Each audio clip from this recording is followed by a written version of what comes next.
தொடராக ஒரு விடயத்தை நாம் பார்த்து வருகிறோம். ஒரு இஸ்லாமிய குடும்பத்தை கட்டியெழுப்புவதில் ஒரு குடும்பத்தில் இருக்கிற அங்கத்துவங்களுக்கு என்னென்ன வழிபாகங்கள் இருக்கிறது, பங்கிருக்கிறது பார்த்தோம். அதில் பல அம்சங்களை நாம் பார்த்திருந்தோம். அதில் குறிப்பாக ஒரு குடும்பத்தில் மிக முக்கியமாக ஆதிக்கம் செலுத்துகிற ஒரு தாயோட தந்தை அந்த பிள்ளைகள் என்று சுருக்கி கொண்டு செல்கிற ஒரு நிலைமையை நாங்கள் பார்த்துக் கொண்டிருக்கிறோம். நானும் என் பிள்ளைகள் என்று சொல்கிற சில பெற்றோர்கள், நானும் என் பிள்ளைகள் என்று சொல்கிற சில தாய்மார்கள் இதோட புரிந்து கொள்கிறார். இஸ்லாம் இறந்த உணவுகள் என்று முடி சொல்வது அவர்கள் யார், அவர்களுக்கு இஸ்லாம் என்ன பங்கை கொடுத்திருக்கிறது, இதைத்தான் நாம் இன்று பார்க்க இருக்கிறோம். அன்புக்குரியவர்களே, அல்லாஹ் குர்ஆனிலே சொல்கிறோம், நீங்கள் அல்லாஹ்வை வணங்குங்கள், அவனுக்கு இணை வைக்க வேண்டாம். பெற்றோர்களுக்கு நீங்கள் நல்ல உபகாரம் செய்யுங்கள். அதற்கு அடுத்து சொல்றான், உங்களுடைய சொந்த பந்தங்களுக்கும் நீங்கள் நல்ல உபகாரம் செய்யுங்கள். இது இரண்டு தான் என்று நாம் பார்க்க இருக்கிறார்.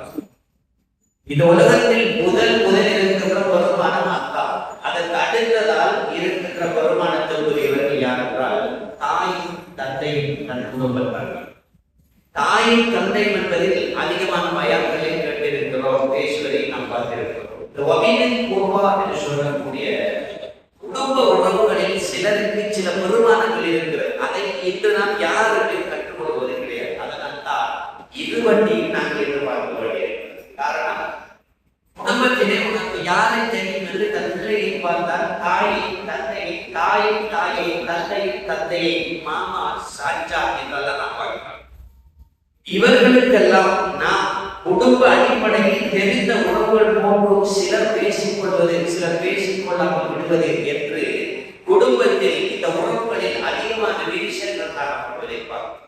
இப்போது அல்லாஹ்வுடைய தூதர் இவர்களுக்கெல்லாம் என்ன பெருமானத்தை கொடுத்தார் என்கிற விடயத்தை நாம் மிக முக்கியமாக பார்க்கிறோம். முதலிலே குடும்பத்தில் இருக்கின்ற தாய்க்கும் தந்தைக்கும் இவர்களை பேணி பாதுகாப்பதால், இந்த குடும்ப உறவுகளை பேணி பாதுகாப்பதால் நமக்கு என்ன நன்மை இருக்கிறது, இது பற்றி அல்லாஹ் என்ன சொல்கிறார் என்றெல்லாம் நாம் பார்க்கும் போது, நபிகளார் ஸல்லல்லாஹு அலைஹி வஸல்லம் அவர்கள் சொன்னார்கள், இந்த உலகத்திலே ஒரு மனிதனுக்கு ஆயுள் அதிகரிக்க வேண்டும் என்றால் அவனுடைய குடும்ப உறவை நல்ல முறையில் பேணி பார்த்தார். முதலாவதாக இப்படி ஆயுள் அதிகரித்து அதிக காலம் இந்த உலகத்தில் வாழக்கூடிய வாய்ப்பு கிடைக்க வேண்டும் என்றால் குடும்ப உறவுகள் எங்கெங்கெல்லாம் சலால் இருக்கிறதோ அவர்களை சென்று நாம் பார்வையிட்டு அவர்களுக்கு எதுவெல்லாம் வேண்டும் என்று கேட்டு பரிமாறித்தல் வேண்டும். இது குடும்ப உறவை முதலில் அதிகரிக்கும். இரண்டாவது நபிகளார் ஸல்லல்லாஹு அலைஹி வஸல்லம் அவர்கள் சொன்னார்கள், ஒவ்வொரு நாள் உணவில் உணவு ஸ்திரம் வேண்டுமா, எங்க போனாலும் எனக்கு உணவு வேண்டும் என்கிற ஒன்று உணவு தேவை எல்லோருக்கும் இருக்குது. அதை நபிகளார் சொல்லுகிற போது எப்படி சொல்றார், எந்த விதமான பஞ்சம் பசி பட்டினி எதுவுமே இல்லாமல், உணவு தேவை என்பதே இல்லாமல் இறைவன் உனக்கு இயற்கையாக தர வேண்டும் என்று நாடினால் ஒரு உணவை நீ நல்ல முறையில் வெளிப்பாடு. இதனால் உணவில் ஒரு போதும் உனக்கு கட்டுப்பாடு இல்லாது என்று நபிகளார் ஸல்லல்லாஹு அலைஹி வஸல்லம் அவர்கள் சொல்லியிருக்கிறார்கள். மூணாவது சொன்னார்கள், இந்த குடும்பத்தை யாரெல்லாம் பராமரிக்கிறார்களோ இவர்களுக்கு அல்லாஹ் கொடுப்பது என்ன தெரியுமா, எந்த விதமான சத்துருவும் இல்லாமல் சொர்க்கத்தை அவர்கள். பெருமானார் ஸல்லல்லாஹு அலைஹி வஸல்லம் அவர்கள் சொல்கிறார், அல்லாஹ் ரப்பல் ஆலமீன் திருமறையில் மிக தெளிவாக சொல்கிறார், யார் குடும்ப உறவை ஒட்டி வாழ்கிறாரோ அவருக்கு நான் பெருமானமாக சொர்க்கத்தை கொடுக்கிறேன். ஆக உணவிலே விஸ்தீர்ணம் இருக்கிறது, ஆயுள் நமக்கு அதிகரிக்கப்படுகிறது, சொர்க்கம் எனக்கு கிடைக்கும். இவ்வாறான இந்த நபியை தருகிறார். யாரெல்லாம் குடும்ப உறவை வெறுத்து வாழ்கிறார்களோ இவர்களுக்கு என்ன தீமையை அல்லாஹ் கொடுக்கிறார் என்று நாம் பார்க்கும்போது நபிகளார் ஸல்லல்லாஹு அலைஹி வஸல்லம் சொல்றாங்க, ரஹிமன் குபூர் ரஹிமன் குபூர் ரஹிமன் என்றால் இந்த மூன்று வார்த்தையை மூன்று முறை சொல்றாங்க. ரஹிமன் குபூர் என்றால் என்ன, அவன் நாசமாகட்டும், அவன் நாசமாகட்டும், அவன் நாசமாகட்டும். நபிகளாருடைய வாயிலிருந்து இவ்வாறான ஒரு வார்த்தை வராதே என்று வந்திருக்கிறது. யார் அவன் என்று தெரிந்து உள்ள சகாபாக்கள் பார்க்கிறார். இந்த நேரத்தில் அல்லாஹ்வுடைய தூதர் சொன்னார்கள், கீழவன் யாரை சொல்லலாம், அல்லாஹ்வுடைய தூதரை அவன் யார் சொல்லலாம். மன் ஆதரஜு வாலிதை, தாயையும் தந்தையையும் இந்த உலகத்தில் ஒருவர் பெற்றுக்கொண்டு அல்லது தாயையோ தந்தையையோ பெற்றுக்கொண்டு அவர்களால் யார் சொர்க்கம் பெறவில்லையோ அவர் நாசமாக்கப்பட்டார். அப்படி என்றால் தாயையும் தந்தையும் வயோதிகம் அடைந்த நிலைமையில் எங்களுக்கு கிடைத்து விட்டால் அவர்கள் சொர்க்கம், அவர்களுக்கு நாம் செய்கின்ற பணிகளை எங்களுக்கு சொர்க்கத்தை தாயோ அல்லது தந்தையோ நமக்கு கிடைத்து விட்டால் அவர்களில் யாராயும் ஒருவர் கிடைத்தால் நமக்கு சொர்க்கம், அவர்களுக்கு நாங்கள் நிச்சயமாக பணிவிடை செய்ய வேண்டும். அந்த பணிவிடை என்பது மறுமை நாளில் நமக்கு சொர்க்கத்தை தரும் என்ற செய்தி பெருமானார் ஸல்லல்லாஹு அலைஹி வஸல்லம் அவர்கள் சொன்னார்கள். அல்லாஹ் சுப்ஹானஹு வ தஆலா திருமறையிலே சொல்கிறார், சிலர் இருக்கிறார்கள் குடும்ப உறவை பார்க்க மாட்டார்கள், இரத்த உறவை தொட்டில் நடப்பார்கள், அவருடைய சுயநலங்களுக்காக பேச மாட்டார்கள், அவர்களோடு கடைசி வரைக்கும் இணைத்து வாழ மாட்டார்கள். இவர்களுக்கு என்ன தண்டனை தெரியுமா? அல்லாஹ் குர்ஆனிலே சொன்னார், உலாயிக அவர்களுக்கு லஅனஹுல்லாஹ், அல்லாஹ்வுடைய லஅனத் கிடைக்கும், சாபம் கிடைக்கும். குடும்ப உறவை வெற்றி வாழ்ந்தவர்களுக்கு கிடைக்கின்ற தண்டனை என்ன? லஅனஹுல்லாஹ், அல்லாஹ் அவர்களுக்கு லஅனத்தை செய்கிறார். இரண்டாவதாக அல்லாஹ் சொல்கிறார், ஃபஅஸம்மஹும், அல்லாஹ் அவர்களை செவிடனாக்கி விடுவார்.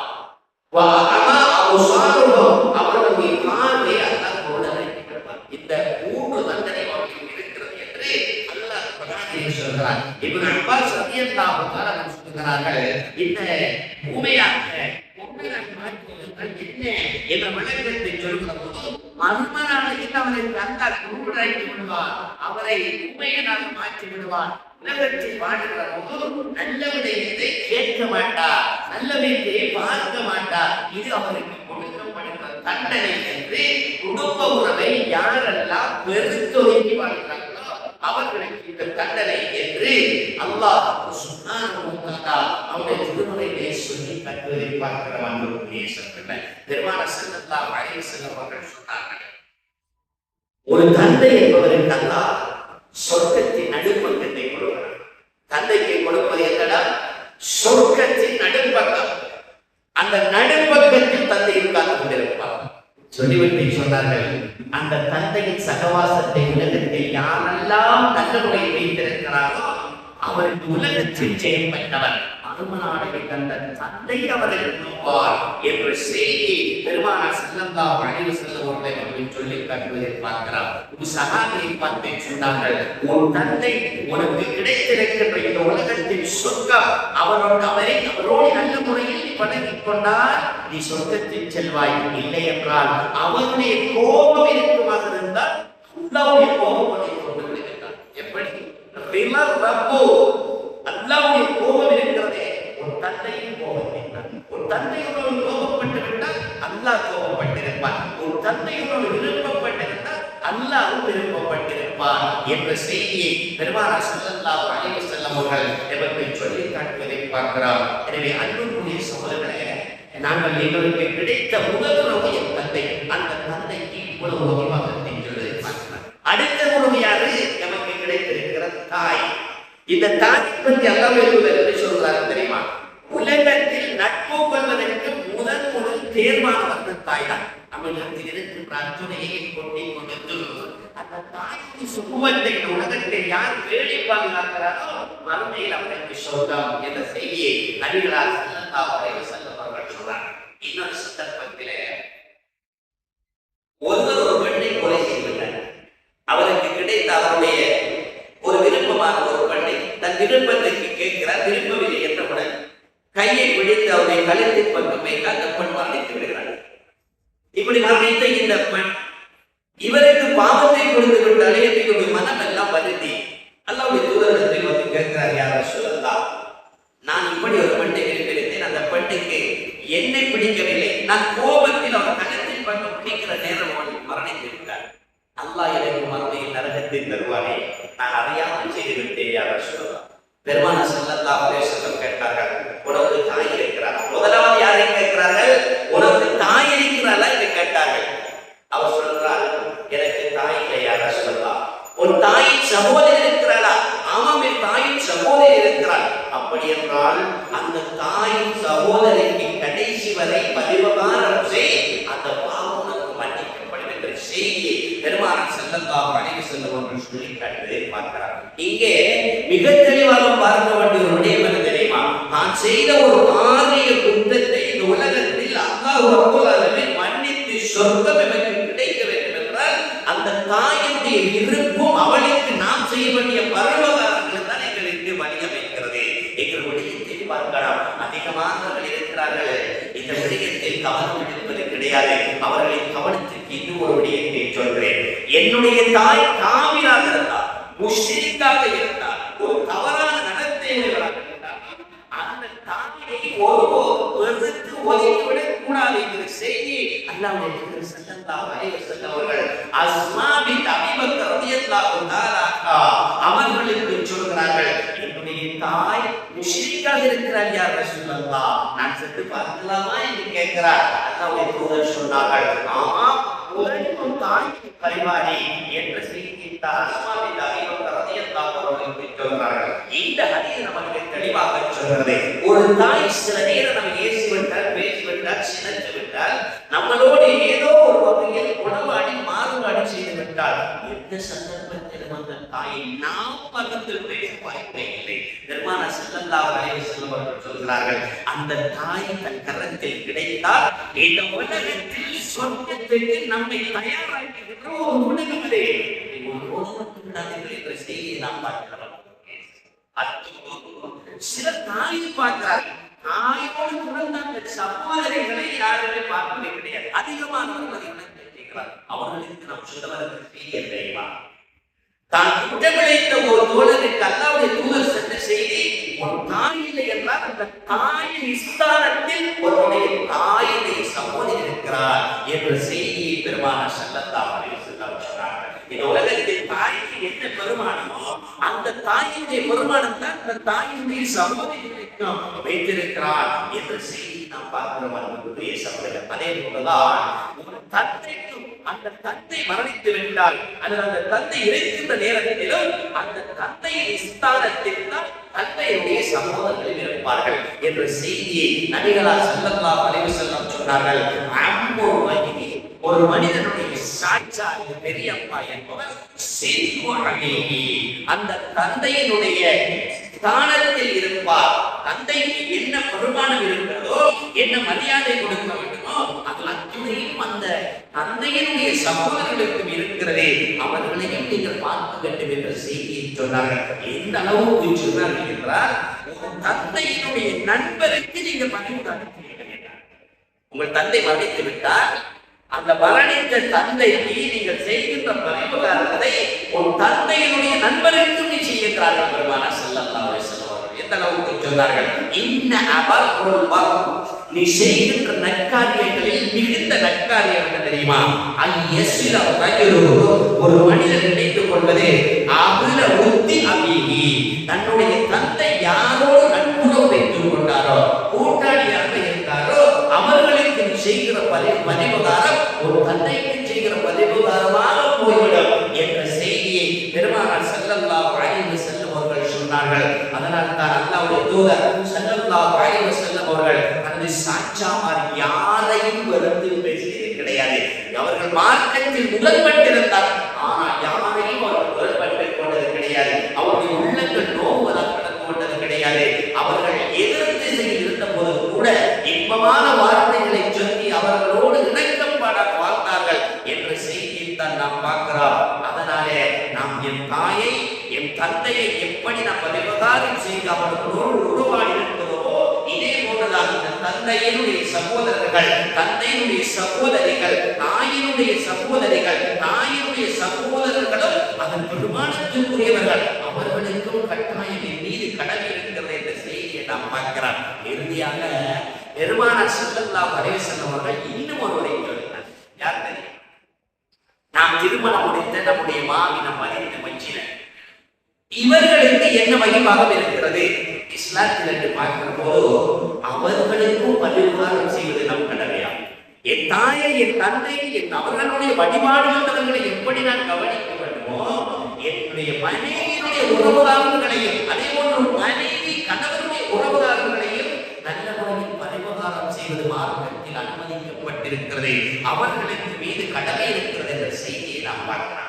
அஸ்மா பின் அபீ பக்கர் ரலியல்லாஹு அன்ஹு ஜுபைர் ரலியல்லாஹு அன்ஹு அவர்களை திருமணம் பண்ணி இவர்களுக்கு இடையில் இடம்பெற்ற ஒரு செய்தியை நடந்தார். அஸ்மா பின் அபீ பக்கர் ரலியல்லாஹு அன்ஹு அவர்களை இவர்கள் திருமணம் முடிந்த போது அவருடைய வீட்டுக்கு கேட்கிறார்கள், என்ன இருக்கிறது அவருடைய சொத்து என்று கேட்டபோது ஒரு ஒட்டகம் இருந்தது, அது தண்ணீரை இறைப்பதற்கு பாவிக்கப்பட்டது. ஒரு குதிரை இருந்தது, அவர் அந்த குதிரையை சவாரி செய்து பாவிக்கப்பட்டது. இந்த ஒட்டகத்திற்கு ஒட்டகையும் இருந்தது. இதை தவிர அவருக்கு எந்த சொத்தையும் நாம் பார்க்கவில்லை.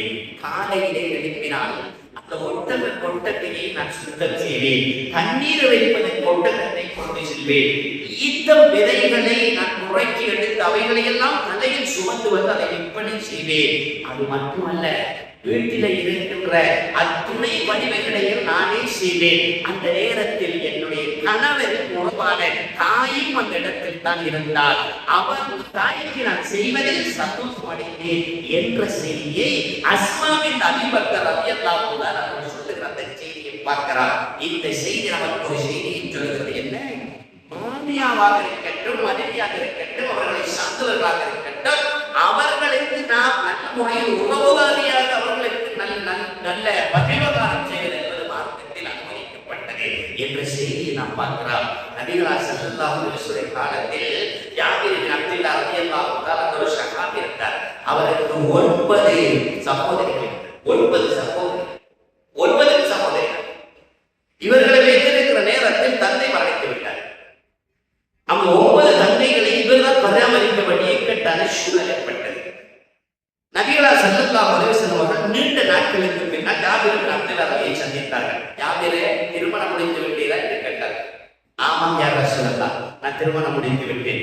யாரை திருமணம் முடித்த என்று கேட்டார்கள். நான் என்னை விட வயது முதிர்ந்த ஒரு பெண்ணை திருமணம் முடித்தேன். திருமணம் கேட்டார்கள். ஒரு இள வயது பெண்ணை திருமணம் முடித்திருக்க கூடாதா? நீண்ட காலம் நீ விளையாடி இருக்கலாமே, அந்த பெண்ணோடு இருந்திருக்கலாமே என்கிறார்கள். இதே அர்த்தத்தை சொல்கிறார்கள். நபிகளார் ஸல்லல்லாஹு அலைஹி வஸல்லம் அவர்கள் கேட்ட அந்த செய்திக்கு ஜாபிர் பின் அப்துல்லாஹ் ரலியல்லாஹு அன்ஹு சொன்னார்கள், யா ரசூலல்லாஹ், நான் என்னுடைய வாழ்க்கையில் இருக்க வேண்டிய அந்த வாழ்க்கை துணையை எனக்கு இருக்கின்ற என் 9 தங்கைகளுக்கும் தாயாகவும் எனக்கு மனைவியாக முடிக்க விரும்பினார்கள். பெருமானார் ஸல்லல்லாஹு அலைஹி வஸல்லம் சொன்னார்கள், நல்ல காரியம் செய்து விட்டாய் என்று அவர்கள் வழக்கத்திற்காக துஆ செய்தார்கள். ஜாபிர் பின் அப்துல்லாஹ் ரலியல்லாஹு அன்ஹு ஹதீஸை பார்க்கிறோம். 9 தங்கைகளையும் பராமரித்து சிங்காரித்து வாழ்க்கை துணைவர்களை எடுத்துக் கொடுத்த அந்த முழு பங்கு மூத்த மகனான ஜாபிர் பின் அப்துல்லாஹ் ரலியல்லாஹு அன்ஹு அவர்களுடைய அந்த மனைவியை தான் செய்தார் என்ற அந்த செய்தி எல்லாம் தூதரிடத்தில் சொல்கிறார்கள் என்றால், அந்த குடும்பத்தில் வந்திருக்கின்ற அந்த மனைவி அந்த கணவன் சார்ந்தவர்களுக்கு உதவி செய்ய வேண்டும், ஒத்தாசை செய்ய வேண்டும், நல்ல முறையில் பராமரிப்பு செய்ய வேண்டும், அவன் மீது இருக்கிற கடமை என்ற செய்தி எல்லாம் நாம் பார்க்கிறோம். எல்லாம் அல்லாஹ் என் மனைவிக்கும் வரவு புரிவானாக. இது தொடரை இன்ஷா அல்லாஹ் எதிர்வருகிற வாரத்தில் பார்த்துக் கொள்ளலாம். உறுதி என்ற நேரத்தில் நாங்கள் குடும்ப உறவை தாயும் தந்தையும், தாயை சேர்ந்தவர்களும் தந்தையை சேர்ந்தவர்களும், அதே போன்று மனைவியை சார்ந்தவர்கள், கணவனை சார்ந்தவர்கள் எங்கே அவர்களும் இரத்த உறவுகளோடு சேர்ந்தவர்கள் தான் திருமணத்தின் ஊடாக அவர்கள் உருவாகிறார்கள். அவர்களுக்கு பணிவிடை செய்வதன் நன்மை, அவர்கள் மற்றவர்களுக்கு பணிவிடை செய்வதன் நன்மையான விடயம்தான் என்ற செய்தியை நாம் பார்த்தோம். எல்லாம் வல்ல அல்லாஹ் எமது வாழ்க்கையிலே பிரதிபலிக்கும் மட்டமாக நடந்து கொள்ளக்கூடிய வாய்ப்பை அனைவருக்கும் தந்தருவாராக.